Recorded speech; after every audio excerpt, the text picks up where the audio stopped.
Olá, eu quero saudá-los com a graça e a paz do Senhor. Mais uma aula. Agora, o livro de Reis.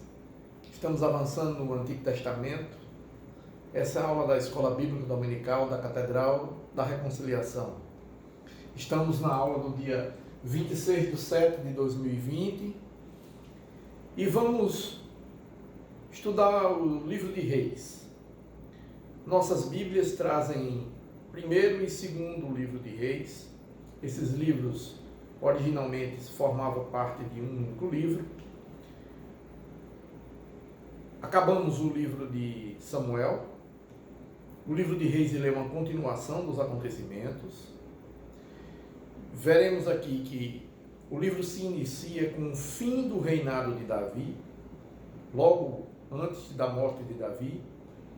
Salomão é ungido rei, vencendo no momento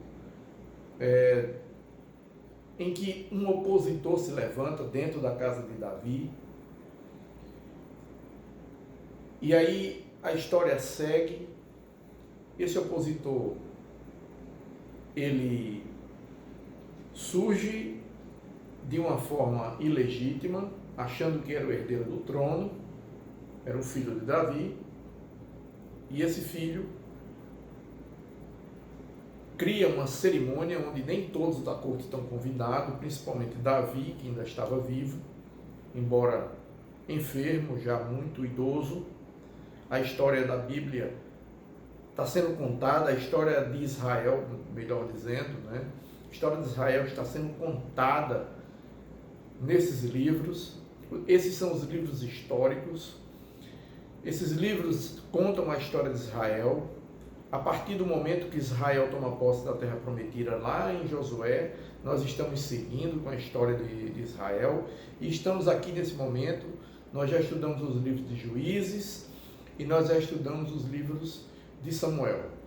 E estamos vendo que o povo escolheu ser governado por um rei, escolhe a monarquia. No início desses livros, estamos vivendo ainda um reino que Davi passará para o seu filho Salomão. Salomão, filho da Betseba. Então, é nesse contexto que esse livro se inicia. Eu convido a todos a uma breve oração. Querido Deus, obrigado, Senhor, por esse dia, obrigado por mais essa oportunidade de aprendizado. Socorre-nos, Senhor, com o teu amor, com o teu cuidado, Senhor, e dá-nos, Senhor, uma aula, Senhor, sobre o comando, sobre a direção do teu Espírito Santo. Que seja um momento de crescimento, Senhor, do nosso entendimento acerca da tua vontade para a nossa vida, Senhor.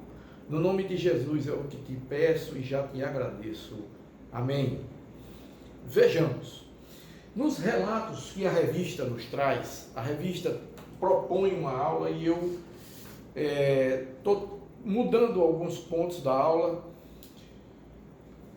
porque a revista traz o livro como sendo a autoria de um historiador, né? Sejamos agora fiéis ao que tem na revista. Um historiador, mas ele não está identificado. O livro está datado entre 970 e 560 a.C. Então vejamos que aqui nós temos um período de aproximadamente 400 anos. É um período longo. E aqui nós vamos ver todos os reinos a partir do final do reinado de Davi. O alvo, a revista traz como sendo descrever a história política do reino dividido. Alguns escritores, alguns comentaristas, que eu respeito muito, entendem que esse livro não tem um alvo claro. Em nenhum momento o livro assume claramente esse alvo. A revista propõe um alvo. E nós vamos aqui nos adentrar a esse momento de aprendizado com uma mente um pouco mais aberta, porque esse livro ele tem uma narrativa histórica, há uma ótica, há uma perspectiva histórica, alguém está contando a história do que houve com Israel, mas esse livro tem um peso espiritual, esse livro traz uma lição intrínseca de como o que ocorre nessa história tem a ver com o compromisso do povo com o Deus eterno. Vejamos o que temos a seguir. O versículo-chave proposto em 1 Reis é o versículo 9 do 3º capítulo, e em 2 Reis é o versículo 13 do capítulo 17. E a palavra-chave, a revista propõe que em 1 Reis seja unidade e em 2 Reis divisão. Tendo esse esboço inicial, essa visão panorâmica, eu reproduzi aqui de uma forma simples como seria um mapa da região onde estavam os 12 reinos. Uma região chamada de Palestina, onde aqui nós temos o Mar da Galileia, aqui o Mar Morto, e eu situei aqui Samaria e Jerusalém. São cidades importantes para a lição de hoje. Vejamos o seguinte. O livro começa relatando o reinado ainda de Davi, e um filho de Davi, entendendo que era o herdeiro do trono, traz para si essa responsabilidade e começa a cerimônia sem convidar elementos importantíssimos para que essa cerimônia tivesse legitimidade. Principalmente a anuência e o conhecimento de Davi, que era o rei que ainda vivia e sob quem ainda estava o comando do povo de Deus. Vejamos o seguinte. O livro de Reis, como continuação, ele inicia nesse ponto do final do reinado de Davi e essa luta pelo trono, onde o quarto filho de Davi, Adonias, tem esse entendimento, mas logo corrigido tudo isso, e Davi chama para si essa responsabilidade, põe as coisas no seu devido lugar e transmite essa incumbência de ser o rei de Israel ao seu filho Salomão. Ele tinha prometido isso, e Betseba vai ao leito onde Davi estava, é recebida por ele, e ela explica, porque ela tinha sido instruída, e ela vai, e nesse momento está descrito assim, que Adonias, quarto filho de Davi, considerava-se herdeiro, sendo que Salomão é que seria ungido rei de Israel e sucessor de Davi. Então esse é o início. Eu não vou entrar em detalhes, como eu tenho dito, para estimulá-los a ler a história e ver os detalhes e os relatos da história. Esse livro vai até o colapso total de Israel. É uma história que vem sendo contada. Nós iniciamos os estudos das Sagradas Escrituras no Antigo Testamento partindo do Pentateuco, porque ele é a base de tudo. Deus faz uma obra de reconstrução da identidade desse povo. Deus põe limites na liberdade desse povo, põe um sentido no viver, e Deus pega esse povo e põe como posse da terra prometida. E é esse povo que, depois de caminhar num ciclo de pecado, que nós vimos nos últimos livros que estudamos, que esse ciclo destruidor, mais um ciclo que se repete e se repete e se repete, tem uma ação destruidora, porque o povo perde a identidade e o povo se perde. E ao se perder, esse povo vai caminhar para a sua destruição, se não for alertado, porque é nesse livro que nós vamos ver também o nascimento do ministério profético. Então vejamos o seguinte: quando Salomão é ungido rei, o rei ainda está unido. Israel, as 12 tribos estão ainda unidas sob um único reino. Esse reino é dividido, virando, depois da divisão, 2 reinos. Aqui nós temos o reino unido e aqui o reino dividido. O reino unido teve como rei Saul, não está na história de reis, mas nós acabamos de estudar, e como continuação temos Davi e temos Salomão no final, e fazendo a transição para essa nova realidade de um reino dividido. No reino dividido, quando o reino se divide, nós temos, aqui estava o reino, quando esse reino se divide, vamos apenas passar uma linha aqui, para que a gente entenda que o reino do norte,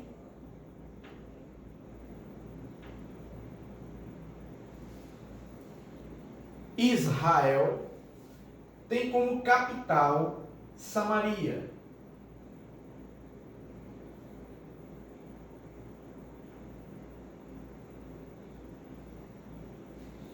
O reino do sul,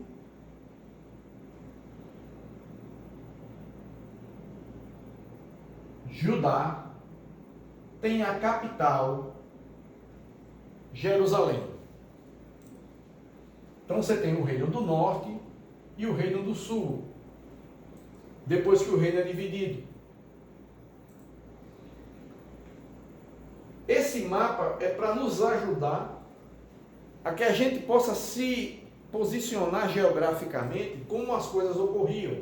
Aqui você tem o Mar Morto, o Mar da Galileia e os reinos. Esse litoral aqui, onde fica o Mar Mediterrâneo, tem Bíblias que também tem descrito como Mar Grande. Então vejamos o seguinte: esse reino unido,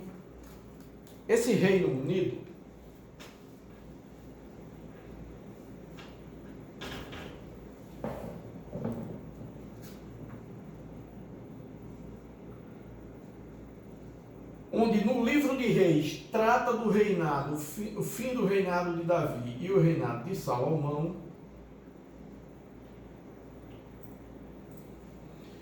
aqui você tem, no momento da divisão,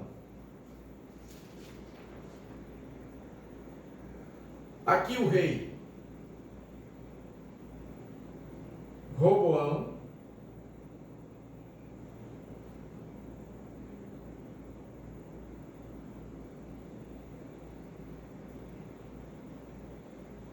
e aqui Jeroboão. Então, no reino do norte e no reino do sul, Jeroboão no reino do norte e Roboão no reino do sul. Então vejamos o seguinte: você tem a história de Israel sendo contada no momento da monarquia. Essa história ela se inicia no final do reinado de Davi e vai até a queda de Jerusalém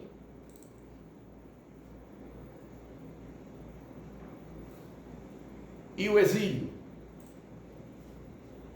Antes de Jerusalém vem a decadência desse reino, do reino de Israel. Por quê?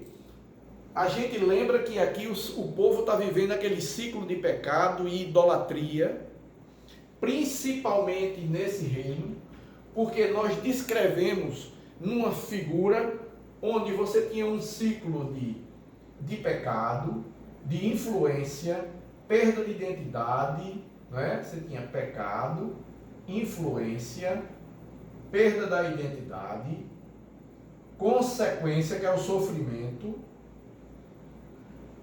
arrependimento, clamor e resgate. O povo peca, se deixa influenciar, perde a identidade. O povo sofre a consequência, né? Isso aqui é consequência. E aí o povo se arrepende. O povo clama e Deus resgata. Isso era o ciclo vicioso que vinha no livro de Juízes até então. E o povo pede para si um rei. Esse não era o projeto de Deus, mas Deus, como a gente já registrou nas aulas anteriores, se utiliza inclusive desses momentos e de decisões erradas que tomamos para cumprir seus propósitos. Então, eu vou apagar aqui porque isso é muito mais ilustrativo, né? Tudo isso vem acontecendo. Quando isso acontece na vida do povo que Deus libertou, que Deus ensinou, veja bem, em Gênesis Deus se revela, em Êxodo Deus liberta e ensina esse povo, restaura a comunhão e vai completar em Levítico como comunhão restaurada. Levítico é um convite à adoração. Vem, esta é a hora de adoração. Até lembrei de um louvor na aula passada, onde vimos essa parte, né? Ainda no Pentateuco. O livro de Números é um livro de perseverança. E nós vamos ter Deuteronômio como a segunda lei, a lei interpretada, né? Que finaliza com a pregação de Moisés antes de morrer. Josué conduz o povo toma posse da terra. E nós vamos assistir esse povo que tomou posse da terra, mas que falhou. O livro de Reis traz isso. O livro de Reis, espiritualmente, é um convite ao arrependimento. Porque o livro de Reis, ele não só vem narrar a história de Israel no momento da monarquia, mas o livro de Reis vem fazer um convite, porque é no livro de Reis que nasce o ministério profético, com dois homens que eu reputo como dois exemplos. Na aula da vida de Josué, eu até comentei que Josué era um dos homens que eu tinha como homens especiais que Deus levantou na história de Israel, homem íntegro. Mas aqui nós veremos dois profetas que são dois exemplos de homens tementes ao Senhor e que não temeram a própria vida, mas foram fiéis a Deus no ministério profético, num tempo dificílimo. Porque o livro de Reis é um livro que tem ênfase no palácio. Ele está contando a história, mas tem a ênfase no palácio, e por isso a revista traz como alvo descrição da história política do reino dividido. História política, porque tem a ver com governo. Era um governo, mas um governo que não estava fora do comando de Deus. Um governo que só ia bem se aquele governante, se aquele rei fosse um homem comprometido com Deus, fosse um homem com compromisso e com conhecimento da aliança feita no Sinai. E como o povo se mostra um povo idólatra, já em Salomão isso acontece. Salomão é um homem de muita sabedoria. Salomão tem um governo glorioso, mas Salomão em algum momento se perde. Ele era um homem extremamente poderoso, Deus o abençoa de todas as formas. A descrição do reino de Salomão é muito rica, porque ele é um homem sábio, ele é um homem que temia ao Senhor, porque ele busca o conselho de Deus, é um homem sábio, porque ele pede isso a Deus, e Deus dá a ele não só sabedoria, mas o abençoa materialmente de uma forma que jamais nenhum homem foi abençoado da forma que ele foi. Então ele era um homem que podia conhecer extremos, e ele é um homem de conquista, ele é um homem que faz com que se expanda o reino de Israel, eu digo diplomaticamente, eu digo geograficamente. A importância foi outra, porque Salomão era um homem sábio em termos de diplomacia, e ele acaba tendo casamentos que promovem essa dimensão diferente do seu reino. Mas ele também é um homem que começa a se perder, porque ele é um homem que se deixa levar em algumas áreas, e isso também demonstra uma certa idolatria. Então veja que a idolatria vem como marca que vai levar o reino e o povo a um caminho de derrota, de dor, de sofrimento. Vejamos o seguinte: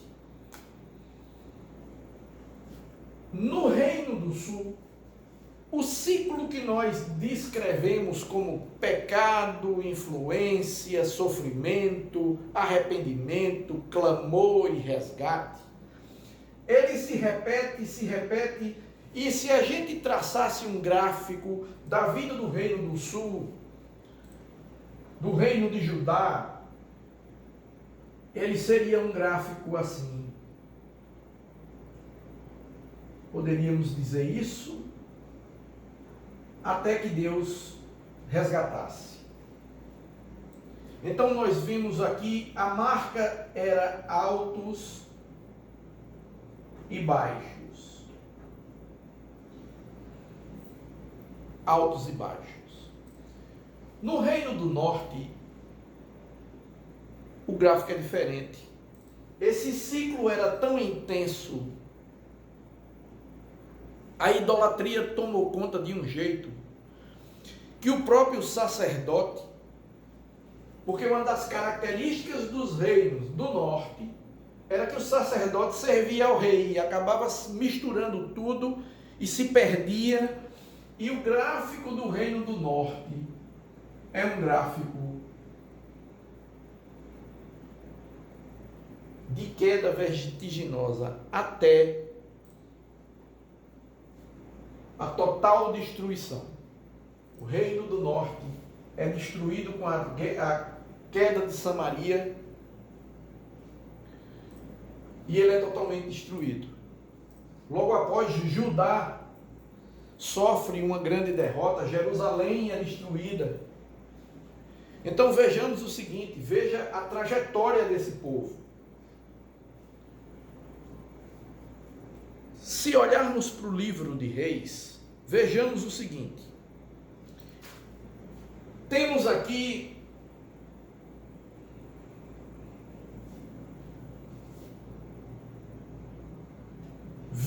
reis que todos, absolutamente todos, foram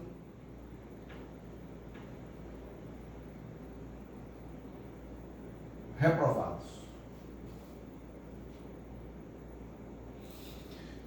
E dos 20 reis do sul,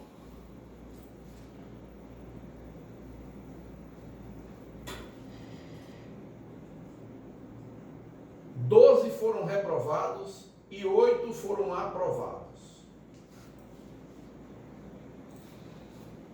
O Reino do Sul tem 8 reis aprovados e 12 reis reprovados. Porque a revista nos propõe o alvo desse livro como descrever a história política do reino dividido. E se olharmos para essa história, veremos que o autor, esse historiador, ele está examinando o quanto esse rei tinha compromisso com Deus e com a aliança. O quanto ele considerava essa aliança. Então, os reis que tinham compromisso com Deus e que governaram segundo a vontade de Deus, 8 foram aprovados e 12 foram reprovados no Reino do Sul. Veja a diferença. Aqui, todos foram reprovados. Então vejamos o seguinte. A monarquia unida, a gente viu na aula passada que durou 120 anos. Esse período de Saul, Davi e Salomão, né, os dois aqui mais Saul, que vem antes deles, dura 120 anos. Mas o livro de Reis vai descrever a trajetória desse povo durante 400 anos. E nós vamos perceber que o povo vai entrando num nível de degradação e Deus levanta e nasce aí o ministério profético. Porque aqui, 2 profetas, esses homens que eu citei, Elias e Eliseu. Elias vai estar em 1 Reis e vai até o capítulo 17 de 2 Reis. Depois vem Eliseu, acho que capítulo 8, 2 Reis. E vem Eliseu. Aliás, Elias é de 17 de 1 Reis até 8 de 2 Reis. Elias. E Eliseu logo após. Então esses profetas são levantados e eles atuam aqui no Reino do Norte, porque é aqui que o ministério profético de Elias e Eliseu vai ocorrer. Então aqui nasce o ministério profético, virão os outros profetas, os profetas escritores, né, que vão escrever os livros proféticos que nós vamos estudar mais na frente. Não vamos entrar nesse detalhe agora. Então tem o seguinte, eu já tenho descrito o que está ocorrendo enquanto Israel toma um caminho de idolatria, de destruição.